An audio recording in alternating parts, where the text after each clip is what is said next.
നമസ്കാരം. ആയുഷ് മീഡിയയുടെ പുതിയ ലക്കത്തിലേക്ക് ഏവർക്കും സ്വാഗതം.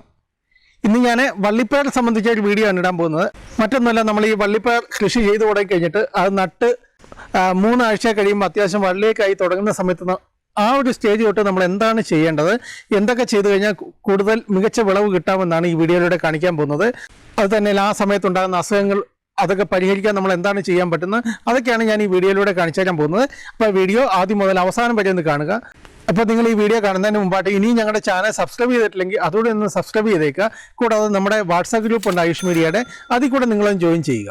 അപ്പോൾ ഈ വീഡിയോയിലേക്ക് ഞാൻ കഴിഞ്ഞ ദിവസം പയർ കൃഷിയിൽ ആദ്യത്തെ 1 മാസം ചെയ്യേണ്ട കാര്യങ്ങൾ ഉൾപ്പെടുത്തിയ ഒരു വീഡിയോ ചെയ്തിരുന്നു. അതിൻ്റെ കുറേ ഭാഗങ്ങളൂടെ ഉൾപ്പെടുത്തിയിട്ട് ആണ് ഈ വീഡിയോ തയ്യാറാക്കിയിരിക്കുന്നത്. ഇതിനകത്ത് പ്രധാനമായിട്ടും നമ്മൾ പയർ നട്ടത് വള്ളിയായി തുടങ്ങുന്നത് തൊട്ട് പയർ ഉണ്ടാകുന്നത് വരെയുള്ള കാര്യങ്ങളാണ് ഈ വീഡിയോയിലൂടെ കാണിക്കുന്നത്. അതേപോലെ തന്നെ നമ്മൾ പയർ കൃഷി ചെയ്യുമ്പോൾ അതിനുണ്ടാകുന്ന ചില രോഗബാധകളും അതിനുള്ള പരിഹാരങ്ങളെല്ലാം നമ്മൾ ഈ വീഡിയോയിൽ ഉൾപ്പെടുത്തിയിട്ടുണ്ട്. നമ്മൾ പയറൊക്കെ നട്ട് 2 ആഴ്ച കഴിയുമ്പോൾ തൊട്ട് പയറിന് വള്ളികളൊക്കെ ഉണ്ടായി തുടങ്ങും. ആ സമയത്ത് ആ വള്ളി മുകളിലോട്ട് കയറി പോകാനുള്ള സൗകര്യം, അതായത് ചെറിയ പന്തലോ അല്ലെങ്കിൽ കമ്പ് നാട്ടി കൊടുക്കുക, അങ്ങനെ എന്തെങ്കിലുമൊക്കെ നമുക്ക് ചെയ്യാവുന്നതാണ്. നമ്മൾ പയറൊക്കെ നട്ട് 3 ആഴ്ച തികയുമ്പോൾ കടലപ്പിണ്ണാക്ക് അതെടുത്ത് 3 ദിവസം പുളിപ്പിച്ചിട്ട് 10 മടങ്ങ് വെള്ളവുമായിട്ട് ചേർത്ത് നേർപ്പിച്ചിട്ട് ഇതിൻ്റെയൊക്കെ ചുവട്ടിൽ ഒഴിച്ചു കൊടുക്കണം. ഇങ്ങനെ നമ്മളൊരു എല്ലാ 15 ദിവസം കൂടുമ്പോഴും ഇതുപോലെ ഒഴിച്ചു കൊടുക്കുന്നത് നല്ലതാണ്. പക്ഷേ ആദ്യം നമ്മൾ കൊടുക്കുന്നത് 3 ആഴ്ച ആകുമ്പോഴാണെന്നേ ഉള്ളൂ. പിന്നീട് അതിന് ശേഷമുള്ള ഓരോ 15 ദിവസം കൂടുമ്പോഴും നമ്മൾ ഇതന്നെ നമുക്ക് ഒഴിച്ചു കൊടുക്കുന്നത് നല്ലതാണ്. ഇങ്ങനെ കടലപ്പിണ്ണാക്ക് സ്ലറിയൊക്കെ നമ്മൾ ഒഴിച്ചു കൊടുത്തു കഴിയുമ്പോഴത്തേക്ക് പയറി ചെടി നല്ല ശക്തിയായിട്ട് വളരാൻ തുടങ്ങും. അതായത് പുതിയ പുതിയ ചില്ലകളും അതെല്ലാം ഉണ്ടാകാൻ തുടങ്ങും.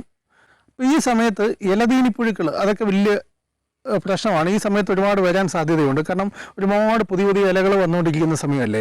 അപ്പോൾ ആ സമയത്ത് നമ്മൾ വേപ്പെണ്ണ മിശ്രിതം അതൊക്കെ ഒന്ന് സ്പ്രേ ചെയ്ത് കൊടുക്കുന്നത് നല്ലതാണ്. 4 ആഴ്ച കഴിയുമ്പോഴത്തേക്ക് നമ്മൾ പയറുകടിയുടെ ചുവട്ടിലെ ചാണകപ്പൊടി ഇട്ട് കൊടുക്കണം. ഇങ്ങനെ ഇട്ട് കൊടുത്തതിന് ശേഷം ചുവട്ടിലെ മണ്ണ് ചെറുതായിട്ടൊന്ന് ഇളക്കി കൊടുക്കണം. ഇങ്ങനെ ചെയ്യുന്നത് ആ മണ്ണിലേക്ക് വായുസഞ്ചാരം ഇതൊക്കെ ഉണ്ടാകാൻ ഹെൽപ്പ് ചെയ്യും. നമ്മൾ ഇടുന്ന ചാണകപ്പൊടിയൊക്കെ പെട്ടെന്ന് മണ്ണിലേക്ക് ചേരാനും അത് ഹെൽപ്പ് ചെയ്യും. 35 ദിവസം കഴിയുമ്പോൾ തന്നെ പയർ ചെടിയിലെ പൂക്കൾ ഉണ്ടാകാനുള്ള ലക്ഷണങ്ങളൊക്കെ കാണിക്കും. കൂടുതൽ വള്ളികൾ പൊട്ടും. ഈ സമയത്ത് നമുക്ക് ഫിഷ് അമിനോ ആസിഡ് വാങ്ങിക്കാൻ കിട്ടും. അത് വാങ്ങിയിട്ട് ഒരു 3 മില്ലി അല്ലെങ്കിൽ 5 മില്ലി, അത് ഓരോ കമ്പനിയുടെ ആകുമ്പോൾ വ്യത്യാസം കാണും. അത് വാങ്ങിയിട്ട് നമ്മളൊരു 1 ലിറ്റർ വെള്ളമായിട്ട് നേർപ്പിച്ചിട്ട് ഒന്ന് സ്പ്രേ ചെയ്ത് കൊടുത്തു കഴിഞ്ഞാൽ ഒരുപാട് പൂക്കളൊക്കെ ഉണ്ടാകുന്നതാണ്.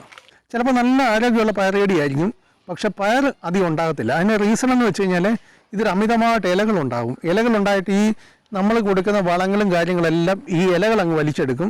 അതുകൊണ്ടാണ് ഈ പൂക്കൾ ഉണ്ടാകാത്തതും പയറുണ്ടാകാത്തതും. അപ്പോൾ അത് നമ്മൾ ചെയ്യേണ്ടതെന്ന് വെച്ച് കഴിഞ്ഞാൽ ഒരുപാട് തിക്കായിട്ട് ഇലകൾ നിൽക്കുന്ന ഭാഗമുണ്ടല്ലോ, അവിടുത്തെ ഇലകളിൽ ഓരോ തണ്ടിലും സാധാരണ പയറുകടിയിൽ എന്ന് വെച്ച് കഴിഞ്ഞാൽ ഒരു തണ്ടിലെ 3 ഇലകൾ വീതമാണ്. അപ്പോൾ നമ്മൾ ചെയ്യേണ്ടതെന്ന് വെച്ച് കഴിഞ്ഞാൽ നടുക്കത്തെ ഇല അവിടെ നിർത്തിക്കൊണ്ട് സൈഡിലത്തെ 2 ഇലകളും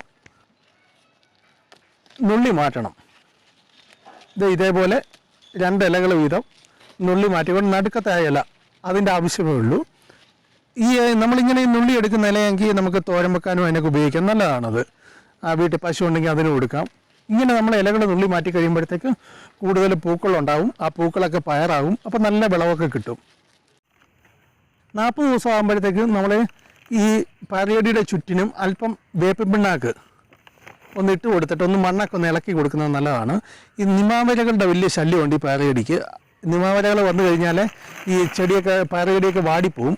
അപ്പോൾ നമ്മൾ ചെയ്യേണ്ടതെന്ന് വെച്ച് കഴിഞ്ഞാൽ അല്പം വേപ്പിൻ പിണ്ണാക്ക് എടുത്ത് പയറുകടിയുടെ ചുറ്റിനൊന്ന് ഇട്ടിട്ട് മണ്ണ് ജസ്റ്റ് ഒന്ന് ഇളക്കി കൊടുത്തു കഴിഞ്ഞാൽ നിമാവരയുടെ ശല്യമൊക്കെ ഒഴിവായിക്കോളും.